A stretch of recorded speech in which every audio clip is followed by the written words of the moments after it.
こんにちは。この動画ではコンビニでお買い物についてお話しします。優しい日本語でゆっくり話します。日本にはコンビニがたくさんあります。街の中や駅の近く、オフィスのそばにもコンビニがあります。セブンイレブン、ローソン、ファミリーマートが有名です。どのコンビニもとても人気があります。コンビニは24時間空いています。朝でも夜でもいつでも行くことができます。とても便利です。今日はお昼休みにコンビニへ行きます。お昼ご飯を買います。店に入るとたくさんの商品があります。食べ物や飲み物がきれいに並んでいます。コンビニではお弁当がたくさん売っています。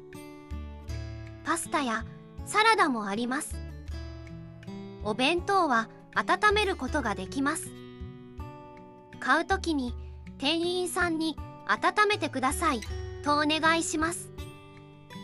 今日はおにぎりを買います。コンビニにはいろいろなおにぎりがあります。このおにぎりを選びました。とても美味しそうです。サンドイッチも選んでカゴに入れました。次に飲み物を選びます。お茶、ジュース、水などがあります。今日はお茶を選びました。コンビニにはアイスもたくさん売っています。暑い日はデザートにアイスを買う人も多いです。レジの近くにホットスナックがあります。コロッケがとても美味しそうです。店員さんにコロッケを一つくださいと言います。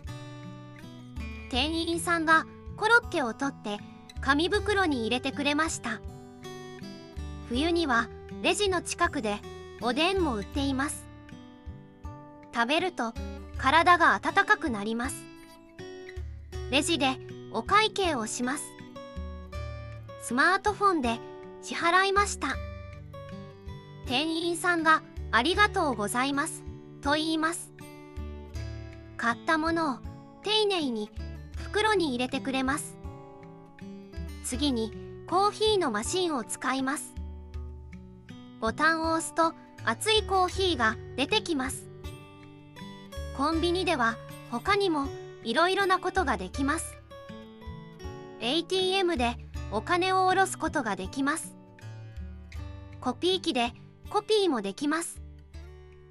ポストに手紙を出すこともできます。お買い物が全部終わりました。コンビニを出ます。オフィスに戻ります。コンビニで買ったお昼ご飯を食べます。お腹がいっぱいになりました。午後の仕事も頑張ります。これがコンビニでお買い物のお話です。優しい日本語でゆっくり話しました。